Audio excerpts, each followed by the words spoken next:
열왕기상 8장 66절입니다. 구약성경 528페이지에 있습니다. 제가 봉독해 올리겠습니다. 여덟째 날에 솔로몬이 백성을 돌려보내매 백성이 왕을 위하여 축복하고 자기 장막으로 돌아가는데 여호와께서 그의 종 다윗과 그의 백성 이스라엘에게 베푸신 모든 은혜로 말미암아 기뻐하며 마음에 즐거워하였더라. 아멘. 할렐루야! 할렐루야! 우리 옆에 있는 분들 인사합니다. 샬롬 샬롬 기쁜 주일입니다. 주일이 기쁘세요? 정말 그랬으면 좋겠어요. 지난 9월 17일 두 주일 전이죠. 오후 예배 때에 우리가 새생명 축제 오행시 발표 대회를 했습니다. 이날 육남 또 구여 전도에서부터 갈렙, 안나까지 18개 전도회 부서에서 다 참여를 하셔서 저는 그 18편의 설교를 듣는 듯 했어요. 새생명 축제. 너무나 잘 하셨는데 공통적인 특징이 있었어요. 다 기쁨이 충만했어요. 내용은 뒤에 게시를 다 해놨으니까 여러분 한번 읽어보시고 각 전도회별로 다 기쁨이 충만했는데 발표하시는 분도 기쁨이 충만하고 회중들도 기쁨이 충만했는데 우리 교회가 기축으로 이사하고 아마 그날 오후가 제일 기쁨이 충만했던 것 같아요. 정말 이 기쁨이 지축을 뒤흔드는 그런 기쁨이 충만했는데 각 전도회마다 별명을 붙이면은 다 열렬한 기쁨, 열정 어린 기쁨, 흐뭇한 기쁨, 우아한 기쁨, 세련된 기쁨 다 있었는데 그 중에 제일 기쁨이 충만했던 전도회를 뽑는다면 저는 이 전도회를 꼽고 싶습니다. 그래서 이 영상을 직접 한번 보도록 하겠습니다.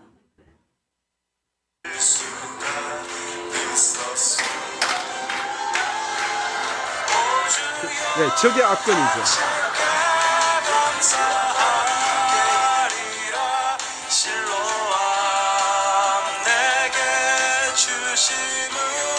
여기까지만 하고요. 저 장면이 저 스틸 사진을 제가 준비했거든요. 한번 보실까요? 저 사진이 여러분 한번 보세요. 저는 저 장면을 동영상과 저 사진을 이 스냅으로 해서 몇 번을 봤어요. 야, 저분들이 지금 연세가 어떻게 되시는 분들이 있어요? 이제 저 각계전투 말고 실로암 버전을 일남전도의 버전으로 바꿔야 될 것 같아요. 전 저거 보면서 다른 전도에도 마찬가지예요. 정말 저렇게 좋으실까? 저렇게 어떤 생각을 했느냐면 이 풀 버전은 9월 17일 날 오후 예배의 영상에 다 있습니다. 이런 장을 좀 자주 만들어야 하지 않을까 싶은 생각이 들어요. 정말 보면 교회는 저래야 되거든요.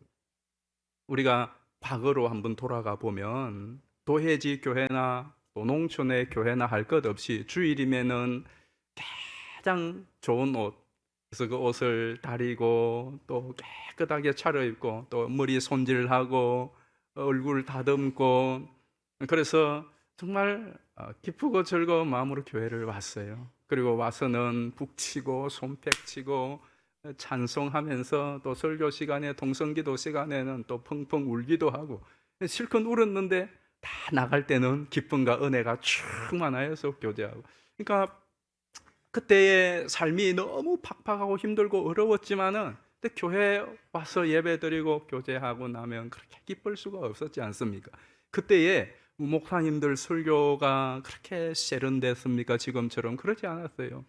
그때의 교회 시설이 지금처럼 이렇게 좋았습니까? 열악했습니다.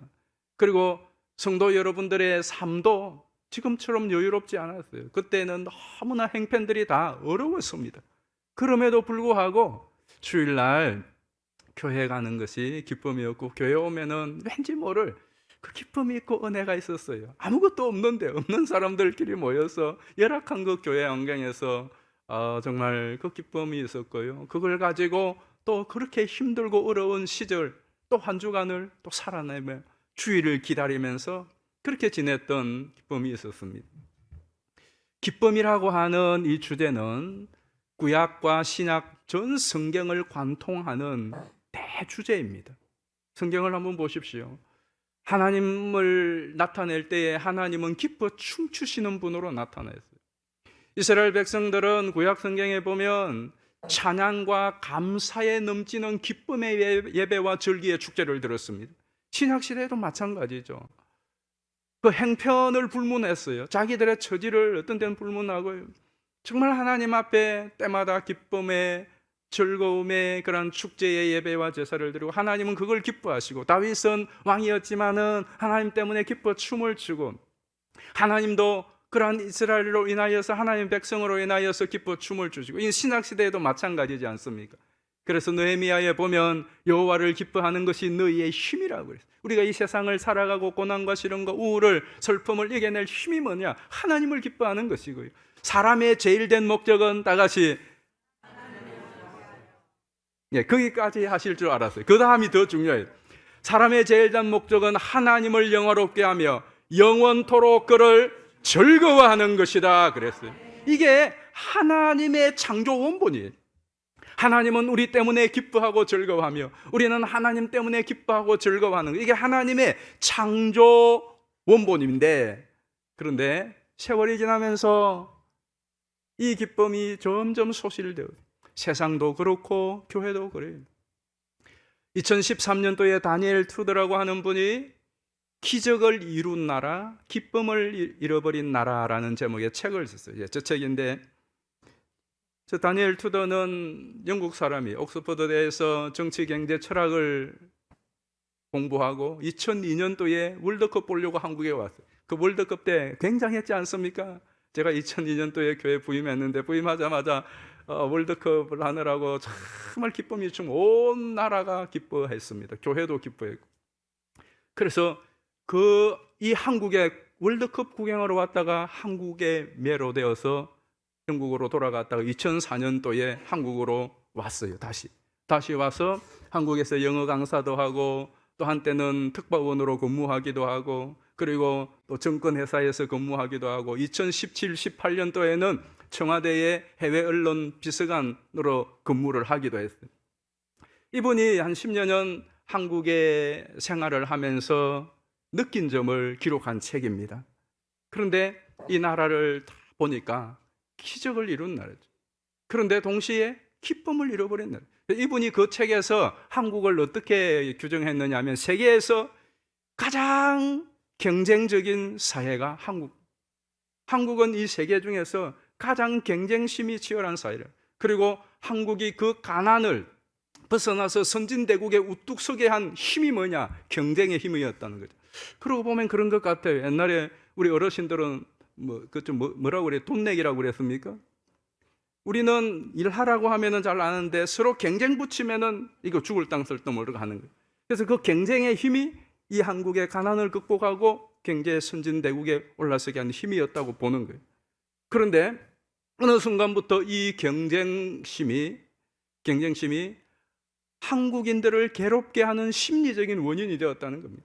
그리고 그것은 결국 이 나라를 가혹한 나라로 만들고 있다. 근데 그 말이 맞아요. 실제로 우리 아이들을 보십시오.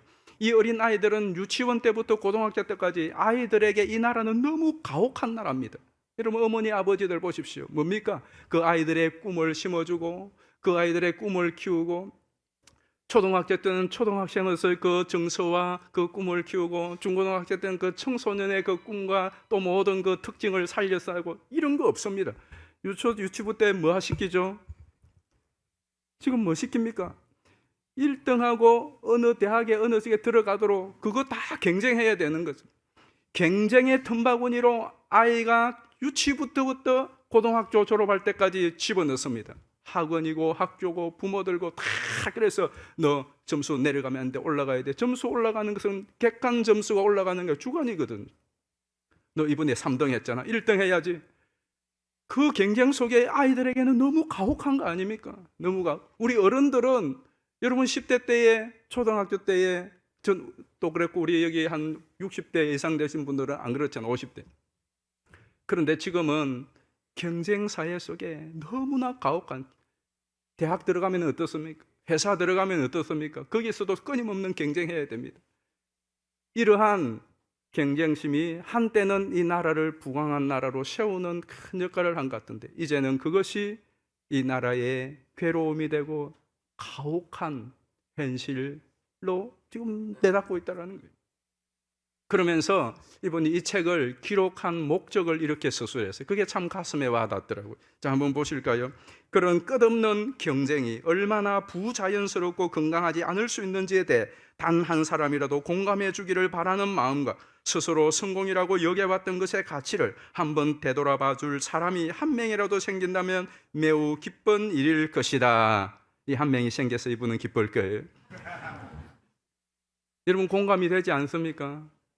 이제 이런 쭉 내용들을 적어놨는데, 근데 이제 문제는 제가 이 이야기를 꺼낸 것은 그로부터 지금 10년이 지났습니다. 10년이 지난 지금은 우리 대한민국은 10년 전에 비해서 더 괄목할 만한 성장을 이루었습니다. 그런데 더 기쁨을 잃어버렸습니다. 여러분 어떻습니까? 10년 전 대한민국과 지금 경제 수준이나 모든 면에서 복지에 있어서 훨씬 더 좋아졌습니다. 엄청나게 좋아졌죠. 그런데 10년 전보다 지금 기쁨은 어떨까요?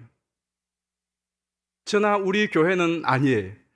저나 여러분들은 10년 전보다 지금 기쁨이 훨씬 더 합니까? 덜 합니까? 예. 시비하지 마시고. 더 하면은 더 한다고 큰 소리예요. 더 합니까? 덜 합니까? 더 하죠, 더 하죠. 왜 그렇죠? 성전 건축하고 있잖아요. 저거 이제 입당할 거 생각하면 우리는 기쁨이 충만해요. 10년 전보다 지금 훨씬 좋죠. 세배당 입당할 거 생각합니다.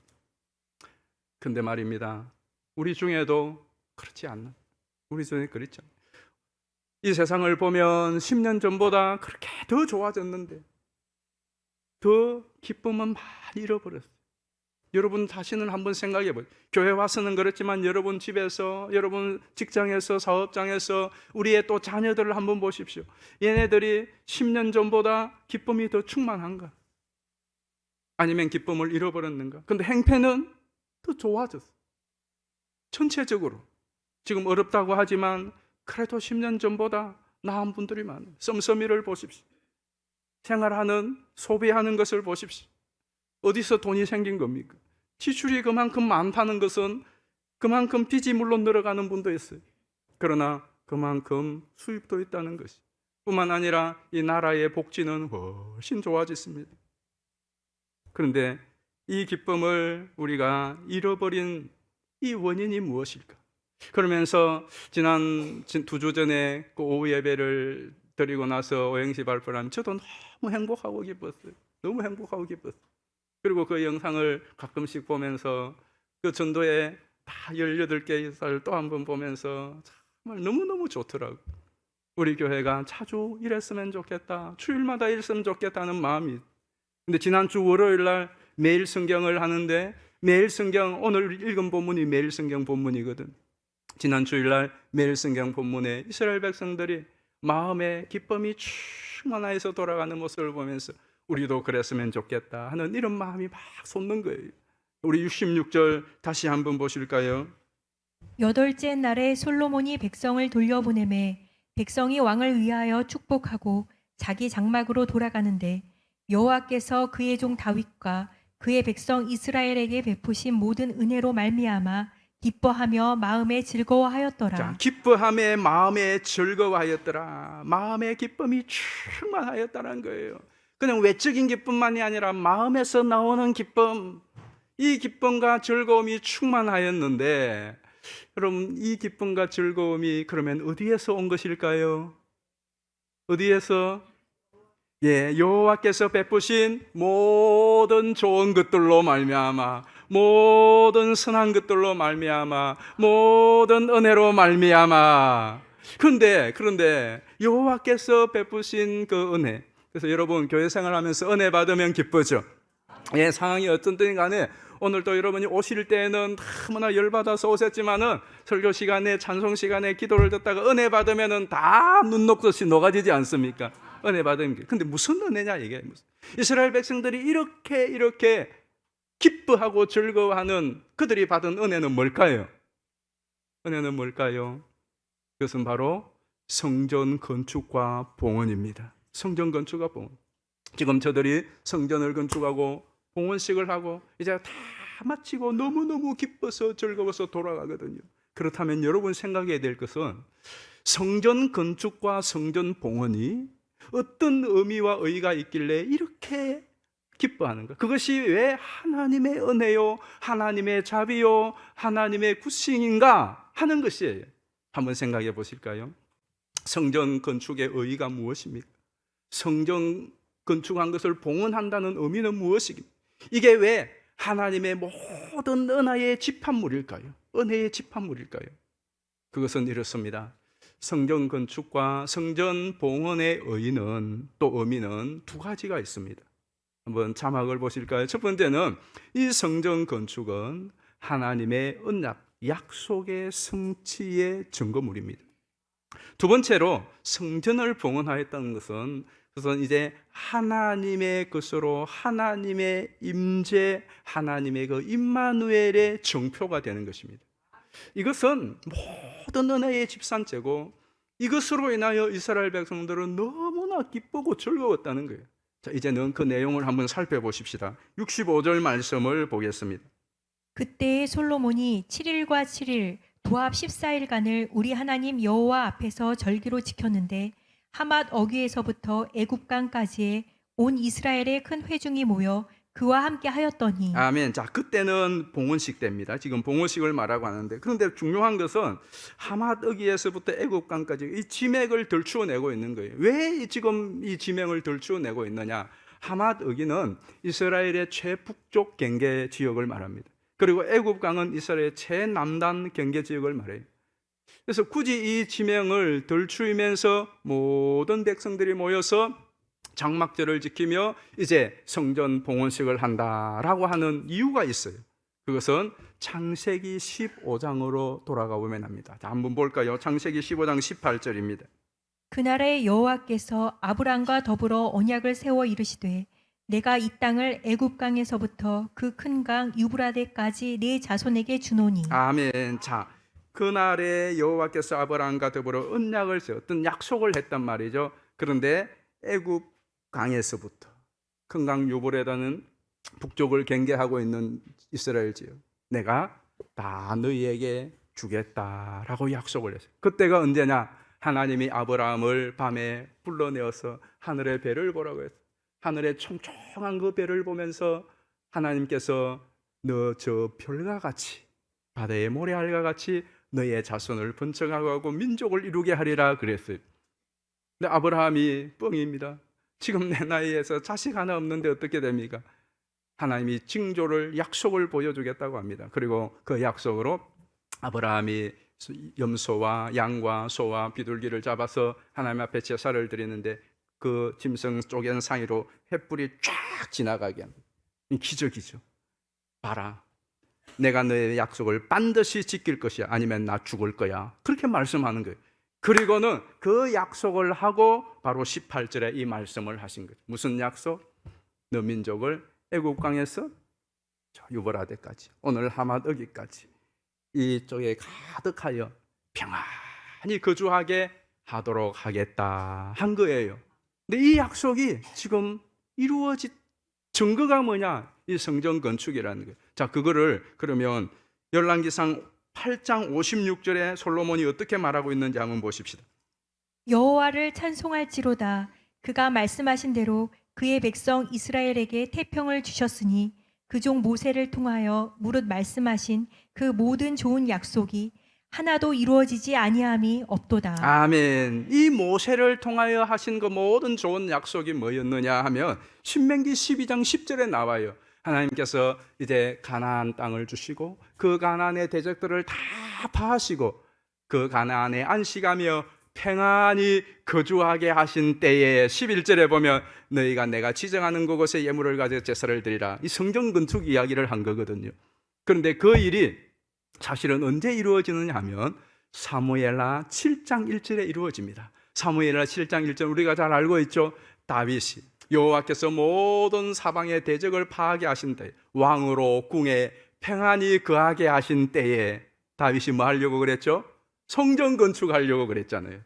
사무엘. 그런데 하나님께서 됐다, 내 아들이 할 거다라고 약속하신 거죠. 자, 그러니까 오늘 본문에 보면 이 솔로몬이 애굽 이야기, 모세 이야기, 다윗 이야기를 다 내면서 이 성전 건축은 그런 의의가 있는 것이다 하는 거예요. 뭘 이야기하고 싶은 거죠? 성전 건축을 완공한 것이 단지 힘써서 우리가 하나님의 은혜로 건물 하나 지어서 완공했다, 이게 하나님의 은혜, 그 이상의 의미가 뭐냐면 이처럼 하나님의 약속은 틀림없이 이루어진다. 하나님이 한 약속은 어떤 일이 있어도 반드시 이루어진다. 하나님은 약속을 이루신다. 그 증거가 뭐냐? 바로 이 건축이다 하는 것이에요. 그런 이스라엘 백성들이 그 건물에 지어진 것 때문에도 기뻤겠지만 그보다 더 큰 기쁨은 이와 같이 하나님이 태고로부터 해오셨던 약속이 이와 같이 이루어지셨구나 하는 것 때문에 너무 기쁜 거예요. 우리가 무엇이간데, 인간이 무엇이간데, 하나님이 먼저 언약을 맺으시고 축복의 약속을 하시고 그 축복의 약속을 이렇게 성취하고 이루시는가 생각할 때에 또 그 일에 우리가 참여했다는 것이 너무너무 기쁨이 되는 거예요. 한번 따라 하십시다. 하나님의 약속은 기쁨의 근원이다. 그렇습니다. 우리의 기쁨의 근원이 어디에 있느냐? 때로는 슬프고 우울하고 불안하고 두렵고 염려될 때에도 그 모든 것을 밀어내고 내 속에서 다시 기쁨의 소망을 가져오는 것은 하나님의 약속이에요. 그리고 그 약속을 생각하면 하나님은 반드시 그 약속을 이루실 것이다. 이것이 우리가 환난 중에도 기뻐하고 즐거워할 수 있는 거예요. 자, 로마서 5장 말씀 한번 보실까요? 다만 이뿐 아니라 우리가 환난 중에도 즐거워하나니 이는 환난은 인내를, 인내는 연단을, 연단은 소망을 이루는 줄 알미로다. 아멘. 환난 중에도 즐거워하는 이유가 뭐죠? 소망 때문에 그래. 환난은 뭐예요? 과정이에요, 과정. 이 환난은 인내와 연단으로 가는 과정일 뿐이고 결국은 이 환난으로 통하여 이루어질 그 소망을 보기 때문에 비록 지금은 환난을 당하고 때로는 우울하고 또 슬프고 힘들지만은 그것 때문에 절망하고 좌절하고 낙심하는 것이 아니라 소망의 불을 붙잡고 기뻐할 수 있는 것이에요. 무엇 때문에? 약속 때문에. 그래서 보십시오. 이스라엘 백성들이 12명의 가나안 정탐꾼들이 가나안 땅을 보고 와서 10명은 방성되고 하면서 슬퍼하면서 두려워하면서 걱정의 초조금이 되었습니다. 그런데 여호수아와 갈렙 두 사람은 도리어 그 땅을 보고 도리어 기대와 설레임으로 담대하게 용기백배하며 기뻐하였습니다. 무엇이 그렇게 만들었죠? 두 사람은 하나님의 약속을 붙들었어요. 적들이 어떠하든지 우리의 모습이 어떠하든지 하나님은 저 땅을 우리에게 주신다, 이미 주셨다고 하셨어요. 그렇기 때문에 저들은 우리의 밥이야. 그래서 오히려 저들은 이제 땅을 딱 보고 나니까 설레이고 도리어 더 전투력이 생긴 거죠. 그런데 하나님의 약속을 놓쳐버린 10명의 정탐꾼은 이제 끝났구나, 죽었구나 한 것입니다. 여러분은 어떠세요? 저도 여러분의 몇 번 말씀을 들었습니다마는 이 암 선고를 받았을 때에 모든 것이 무너져 내린, 목사님은 괜찮을까요? 안 괜찮습니다, 여러분. 여러분 사람은 똑같아요. 누구나 감정 똑같아요. 그리고 그것도 간인데 간이 툭 떨어지죠. 딴 데도 아니고. 그러니 매일매일 여러분 앞에 설교는 하지만 그러나 속은 그게 아니에요. 억지로 힘을 다해서 의지력을 발전해서 기쁜 것처럼 별일 없는 것처럼 했지만은 속은 너무너무 힘들고 불안해.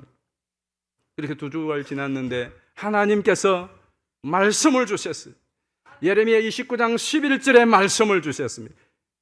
여호와의 말씀이니라 너희를 향한 나의 생각을 내가 아나니 평안이요 재앙이 아니니라 너희에게 미래와 희망을 주는 것이니라. 이 말씀을 딱 주시는데 그때부터 어떤 일이 있겠습니까? 정말로 신기합니다. 그 두려움과 염려와 불안과 모든 것들이 그냥 한계가 사라지는 거예요. 그리고 나서 수술 후에 요양을 하는 동안에도 불안과 두려움이 없겠습니까? 몸에 조금만 이상 반응이 생겨, 이러면 큰일 나는 것 아닌가? 조금만 좀 이상이 오면은 속만 좀 두부룩하면 이거 또 이상한 일이 된 게 아닌가? 온갖 불안한 생각이 순간순간 들어올 때가 있어요. 그러나 그때마다 하나님의 말씀을 붙들었습니다. 만약에 말씀이 없었다면, 그 말씀이 저에게 없었다면 힘들었을 거예요. 아마 회복되어서 여기 못 섰을 수도 있을 겁니다. 지레 제가 두려움과 염려에 빠져버렸어요. 그런데 어떤 때 유튜브 보고, 어떤 때 의사가 이리 말하고, 어떤 반응이 있을 때마다 제가 붙들었던 것은 말씀이에요. 하나님의 약속의 말씀. 그 말씀이 있었기 때문에 지금도 앞으로도 뭐 염려할 게 없죠. 하나님은 말씀을, 약속을 반드시 이루실 줄 믿습니다. 우리 교회의 건축도 마찬가지. 우리가 그렇게 2018년부터 하고, 이제 여러분들은 성전 건축 물 걷어갔나? 그렇게 생각할 수도 있었겠죠. 그러나 마지막에 우리가 함께 40일 기도를 할 때에도, 그때에도 이때에도 하나님의 응답이 없으면 어떻게 하지? 그런데 하나님께서 마지막에 창세기 12장 1절에서 3절, 너희 본토 친척 아비의 집을 떠나 내가 지시할 땅으로 가라. 너로 복의 근원이 되게 할 것이니라. 이 말씀을 딱 주셨어요. 그리고 온 땅에가 이 말씀 앞에 다 같이 결의하고 또 여러분들이 함께 했어요. 그러니 이 성전 건축을 진행하는 동안에 어려움과 시련이, 어떤 어려움과 시련이 있어도 염려할 필요가 없는 거예요. 사실은 여러분, 우리가 지난 수개월 동안 저 본당 건물이 안 팔릴 때에, 그때 몇 개월을 안 팔렸습니까? 아마 한 장로님 속이 다 타셨을 거예요. 그때 아마 이빨이 많이 상했을 것 같아요. 또 저도 마찬가지예요. 여러분들도 아이고 저게 뭐 되겠나 싶어 여러분들도 아마 걱정하셨을 거예요. 진짜로 그 수개월 동안 얼마나. 그러나 한편으로는 그런 생각들, 또 한편으로는 하나님이 뭔가 하나님의 때에 좋게 해주실 것이라는 믿음이 있는 거예요. 그 믿음은 막연한 믿음이 아니라, 낙관적인 믿음이 아니라 약속의 말씀이 있었기 때문에, 하나님이 창세기에 말씀 주셨기 때문에 지금 어떤 어려움이 있더라도 이것은 반드시 하나님께서 이 재료를 통하여 뭔가 좋은 일을 하실 것이에요. 우리가 상상할 수도 없는, 누가 이렇게 계획을 할 수 없는, 도무지 있을 수 없는, 상상조차 할 수 없는 일이 일어나지 않습니까? 어떻게 그것이 그렇게 팔릴 수가 있고 교회가 왕창 그렇게 살 수 있습니까? 가장 좋은 것으로, 그게 교회 들어올 것이라고 생각도 못해. 어느 교회가 저 땅을 저렇게 사겠습니까? 그런데 하나님이 역사하시니까 되더라 이 말입니다. 그때 팔렸어야지, 진작 팔렸어도 오히려 우리한테 안 좋았어. 정말 하나님은 그 약속의 말씀대로 행하시는 분인 줄 믿습니다. 그래서 여러분이 드리고 싶은 말씀은 그거예요. 하나님의 우리가 붙들 말씀이 있어야 돼. 그래서 이 설교를 듣는 겁니다. 여러분이 매일 새벽마다 매일 성경을 하는 것이고요, 성경을 펼치는 것은 하나님이 내게 주시는 붙들 말씀을 찾아내야 돼. 그리고는 그 말씀을 붙드시기를 바랍니다. 우리가 이 세상을 살아갈 때 앞으로 사는 날 동안에 무슨 일을 만날지 알 수 없지만, 그러나 한 가지 변치 않는 거 있습니다. 하나님의 약속은 변치 않습니다. 그리고 반드시 이루십니다. 반드시 성취하여 주십니다. 이게 성전 건물을 볼 때마다 여러분이 생각하십시오. 두 번째는 성전 봉헌은 어떤 의미가 있느냐? 봉헌은 하나님의 임재입니다. 하나님이 이제 내가 너희와 함께 있느니라 하는 것을 보여주는 거예요. 전에는 성막으로, 구름으로, 그건 다 없어져요. 이동되잖아요. 성전은 이 건물로 지은 것은 없어지지 않아요. 이건 물론 뭐 부수면 없어지죠. 이거 옮길 수가 없잖아요. 이게 지축, 이게 뭐죠? 이게 이 GS 프라자. 이 GS 프라자는 옮길 수 없어요. 못 옮겨. 이걸 어떻게 옮기실래요? 땅을 떠서 옮겨야 되는데 컨테이너 박스 같으면 이렇게 옮기지만은 이거는 못 옮겨요. 이 건물은. 이건 뭘 말하는 겁니까? 성전을 딱 지어 놓으면 그건 못 옮깁니다. 못 옮겨요. 지진이 해서 지각 변동이 생기면 몰라도 달랑 들어서 파내면 되겠지만 그걸 몰라가지고 달랑 들어 파낼 수 있게 못 움직여요. 성전 봉헌을 한 것은 이제 하나님께 들어지면 움직일 수 없습니다. 그게 하나님이 임재하시면 하나님은 결코 너희를 떠나지 않으리라 하는 것에 눈에 보이는 증거가 뭐냐? 우뚝 서 있는 성전이라 이 말입니다. 자, 그래서 한번 보실까요? 10절 말씀 보세요. 제사장이 성소에서 나올 때에 구름이 여호와의 성전에 가득하매 제사장이 그 구름으로 말미암아 능히 서서 섬기지 못하였으니 이는 여호와의 영광이 여호와의 성전에 가득함이었더라. 하나님이 임재하였다는 증거입니다. 자, 그러자 솔로몬이 뭐라고 말하느냐? 12절 보세요. 그때 솔로몬이 이르되 여호와께서 캄캄한 데 계시겠다 말씀하셨사오나 내가 참으로 주를 위하여 계실 성전을 건축하였사오니 주께서 영원히 계실 처소로소이다 하고 아멘. 이제 하나님이 여기 계십니다 하는 것이요. 그래서 솔로몬이 그 사실을 토대로 이스라엘 백성에게 축복을 선포합니다. 그 57절인데 보실까요? 우리 하나님 여호와께서 우리 조상들과 함께 계시던 것 같이 우리와 함께 계시옵고 우리를 떠나지 마시오며 버리지 마시옵고 아멘. 이 말씀은 다 같이 큰 소리로 읽어보겠습니다. 시작. 우리 하나님 여호와께서 우리 조상들과 함께 계시던 같이 우리와 함께 계시옵고 우리를 떠나지 마시오며 우리를 버리지 마시옵소서 하면서 축복하는데 그 증거가 뭐다? 이 바로 하나님께 지어들어진 이 성전 건물. 오늘 우리에게는 성전 대신 예수님이 계시잖아요. 여러분, 예수님께서 이 땅에 오셨을 때에 예수님의 이름 말고 또 하나의 이름이 있었습니다. 그 이름이 무엇이죠? 임마누엘입니다. 임마누엘 뜻 다 같이 해보십시다. 하나님이 우리와 함께 계시다. 한번 생각해 보세요. 전능하신 하나님이, 천하의 대장이신 하나님이, 정말로 끔찍이도 우리를 사랑하시는 그 하나님이 나와 함께 계시다. 우리와 함께 계시다. 이것보다 더 소망스럽고 이것보다 더 기쁜 일이 어디에 있습니까, 여러분? 그런데 그것을 우리가 알 수가 없어요. 성전을 보면서 이스라엘 백성들은 알았습니다.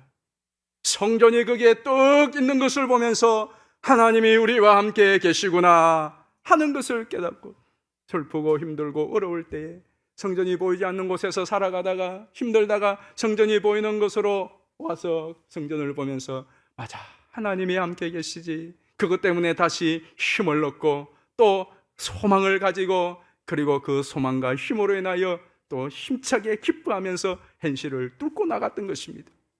그러므로 오늘 우리가 다시 한번 이 성전 건축이 단지 눈에 보이는 우리가 갈 공간을 짓는 것이 아니라 이걸 지으면서 우리의 신앙의 성전을 생각하면서 우리의 신앙의 성전의 두 기둥과 같은 중요한 것이 뭐냐? 하나님은 약속을 지키시는 분이시다. 하나님은 우리와 영원히 함께 하시는 분이시고 나와 함께 하시는 분이시다라고 하는 이 믿음을 굳게 부여잡는 것입니다. 예수가 함께 계시니 시험이 오나 겁없네 주와 함께 길 가는 것. 그 다음 뭐죠? 즐거운 일 아님. 여러분 괴로운 것 같아요. 내가 매일 기쁘게 순례의 길 행하며 주의 영이 함께함이라. 좁은 길을 걸으며 밤낮 기뻐하는 것. 왜? 주의 영이 나와 함께함이라. 아멘이십니까? 근데 오늘 이제 마지막 결론입니다. 사실 이 이야기는 많이 들었는 이야기죠. 알면 뭐합니까? 실제가 되어야 되죠. 어느 분이 기쁨을 그렇게 표현했어요. 기쁨은 살짝 스쳐가는 바람과 같고 또 시내에서 튀겨지는 물방울과 같이 잠깐 있다가 사라진다는 거예요. 그래서 우리가 물방울 같은 기쁨, 스치는 바람 같은 기쁨은 있어요. 오늘 이 시간에도 설교를 듣는 시간 중간에도 여러분이 처음에 우리 일남전도에 이거 할 때는 우리가 기뻤죠. 물방울 같은 기쁨. 5분 이내로 말라버립니다. 우리가 이 예배 시간에 또 막 은혜 받고 성령 충만해서 그런데 그 기쁨은 또 스치는 바람과 같은 큰 기쁨의 바람이 와서 문 열고 엘리베이터 타는데 엘리베이터 빨리 안 오는 것 때문에 기쁨은 날아가 버리는. 그러나 여러분, 만약에 이런 기쁨만 있으면 우리는 또 내일부터 한 주간 세상에서 죽을 맛으로 살아야 돼요. 그런데 우리 앞에 어떤 현실이 주어진다 할지라도 그것이 순간적인 물방울 같은 기쁨이 아니라 이 슬픔과 우울과 두려움과 염려와 문제를 불돌처럼 밀고 나아갈 수 있는 그런 내적인 기쁨의 힘은 언제 주어지느냐? 그걸 계속 유지하는 삶은 무엇이냐? 두 가지예요. 순종하고 헌신하는 삶입니다. 여러분, 순종은 내 삶 가운데 삶이잖아요. 그 삶 속에 순종이 왜 기쁨의 근원이 되느냐 하면 순종하는 사람 보면 기뻐요. 왜? 내 뜻을 이루고 내 뜻을 완공하면 거기도 기쁨이 있죠. 그러나 뒷맛은 좀 섭섭합니다. 그렇잖아요. 주장하고 싸웠어요. 그래서 내 주관을 관철시켜서 내 뜻을 이루었어요. 기뻐요. 그런데 조금 돌아서면 씁쓸합니다, 기분이. 그런데 어떤 때는 내 주장을 굽혔어. 내 뜻을 철회하여 내 생각을 다 내려놨어. 가족의 꿈을 이루어요. 교회의 꿈을 이루어요. 공익을 이루어요. 그러면요, 힘은 든데 이루고 나면은 아무튼 기쁨이 있어요. 더구나 하나님의 과업을 이루는데 여러분의 것을 내려놓고 드리고 여러분이 순종하여 그 뜻을 이루었다. 그리고 그것을 이루어간다. 그것보다 더 큰 기쁨이 어디에 있겠습니까? 그래서 어디하고 순종하는 길은 예수 안에 즐겁고 복된 길이 그런 노는 거죠. 그리고 헌신하는 거예요. 여러분, 헌신은 힘들어요. 순종하기 위해서는 헌신이 필요해요. 그런데 헌신의 기쁨이 있어요. 어느 분이 그래서 인생의 가장 행복한 때고 언제냐? 내가 보람과 가치 있는 일을 할 때예요. 여러분, 언제 보람과 가치 있는 일이 되든가요? 내 자신을 위하여 하는 일보다 내가 헌신하고 섬기는 것을 통하여 다른 사람이 세워지고 기뻐할 때예요. 여러분은 주는 것이 더 기뻐요? 받는 것이 더 기뻐요? 네. 주는 것이 더 기쁘다는 분은 철이 드신 거고, 받는 것이 더 기쁘다, 아직 철이 덜 드신 거예요. 아니, 진짜잖아요. 애들은 언제 제일 기뻐하죠? 받을 때 늘 기뻐해요. 아직 철이 덜 들었잖아요. 여러분, 우리 어르신들은 언제 제일 기쁘십니까? 이번 추석날 자식들을 위하여 바리바리 싸서 보내고 음식하고 얼마나 고생해요. 이제 그거 제발 좀 하라고 해도 안 해요. 저희 어머니도 연세가 85세인데도 안 해요. 오면은 얼마나 몸이 어스러도록 또 준비 안 해요. 왜? 주는 기쁨이 있으니까. 주는 기쁨이 있죠. 줄 때가 훨씬 기쁘거든요. 우리도 마찬가지예요. 헌신하는 것이 힘들고 어려워요. 그러나 헌신의 기쁨이 있어요. 이게 남 모르는 비밀이에요. 교회도 마찬가지예요. 여러분이 교회 올 때 언제 기뻐요? 할 일이 있을 때 기쁘잖아요. 내가 교회 봉사하고 주차 안내하고 성가대하고 대표 기도하고 찬양대하고 또 뭐 교회 뭐라도 내가 오늘 이번 주일날 가서 내가 뭐 해야지, 청소라도 해야지. 그런 분들은 설레면서 기대하면서 준비하면서 와요. 그러나 아무 할 일이 없는 사람들은 오면은 불평밖에 안 보여. 찬양대가 왜 저렇게 오늘 곡이 별로 안 맞아?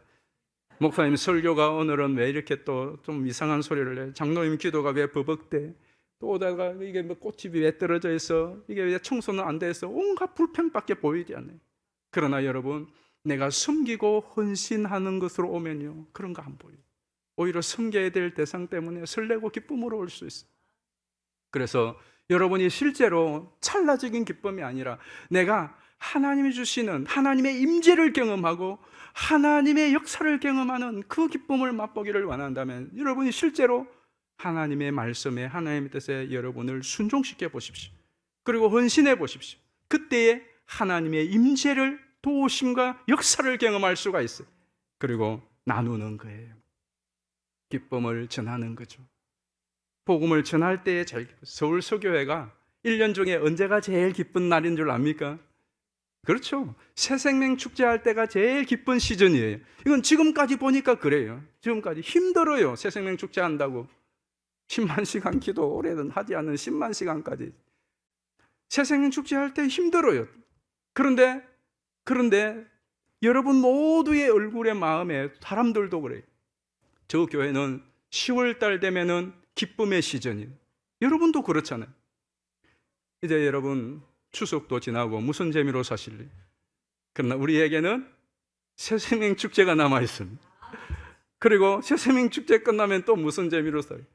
우리에게는 앞으로 말씀 축제도 있고, 그리고 우리에게는 내년에 성전 입당과 봉헌도 있습니다. 여러분, 그때 누가 제일 기뻐할까요? 성전 입당할 때에 누가 제일 기쁠까요? 여러분, 나중에 천국 갈 때 누가 제일 기쁠까요? 내가 제일 기뻐야죠. 내가. 어떤 사람이 기쁠까요? 이 성전 건축을 위하여, 새생명 축제를 위하여, 이 일을 위하여 내가 헌신하고 기도하고 많이 애를 썼던 그 사람이 제일 기쁠 거예요. 천국 가서 누가 제일 기쁠까요? 이 세상을 사는 동안 주의 나라와 의를 위하여 헌신하고 희생하고 순종했던 사람, 그 사람이 제일 기쁠 거예요. 그분이 누가 되어야 될까요? 나가 되어야 돼.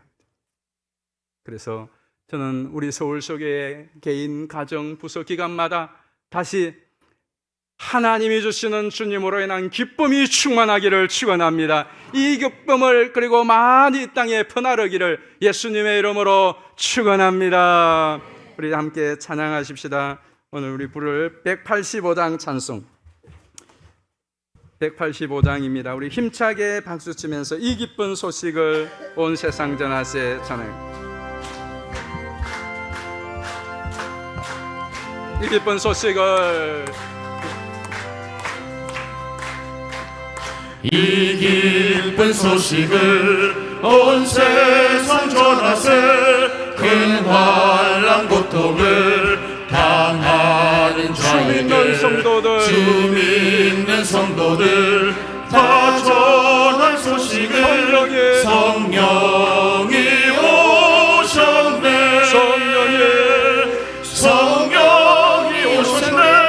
성령이 오셨네.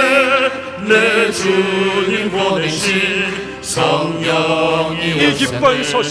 이 기쁜 소식을 온 세상 전하세. 성령이 오셨네. 만왕의 왕께서 저사로 잡힌 자 다 구원하시고 잠자유 주셨네. 승리의 노래가 온 성에 들리니 성령이 오셨네. 성령이 오셨네. 내 주님 보내신 성령이 오셨네. 이 기쁜 소식을 온 세상 전하세. 성령이 오셨네. 한없는 사랑과 그 크신 은혜를 늘 의심하면서 안 믿는 자에게 내 작은 입으로 곧 증언하리니 성령이 오셨네. 성령이 오셨네. 내 주님 보내신 성령이 오셨네. 이 기쁜 소식을 온 세상 전하세. 성령이 오셨네. 우리 같이 합심하여 기도하십시다. 그렇습니다. 이 세상을 보십시오. 정말 소망을 잃고 희망 없이 살아가며 이 현실에 이 각박한 가운데서 이 정말로 가혹하리만큼 힘든 이 현실을 견뎌내는 이 사람들에게 또 여러분 정말 소망과 힘과 기쁨은 어디에 있는 겁니까? 우리 주 예수께 있는 것이고 하나님에게 있습니다. 우리가 하나님의 언약의 약속의 말씀을 붙들고 또 우리와 함께 하시는 하나님을 이 굳건한 믿음을 가지고 우리가 다시 기쁨을 회복하고 이것이 이 세상을 이길 힘이 되고 사명을 감당할 힘이 되도록 그리고 우리가 이 기쁜 소식을 이 생명의 복음을 이 소망의 복음을 이 땅 가운데 부지런히 증거할 수 있도록 그래서 많은 영혼을 다시 살려낼 수 있도록 이러한 은혜를 달라고 이번 새생명 축제 또 계속되는 성전 건축을 통하여 하나님의 살아계심과 하나님의 임재를 더 풍성히 경험하고 흘러보내는 복의 통로가 되게 해달라고 우리 주여 한번 부르고 동성으로 기도합니다.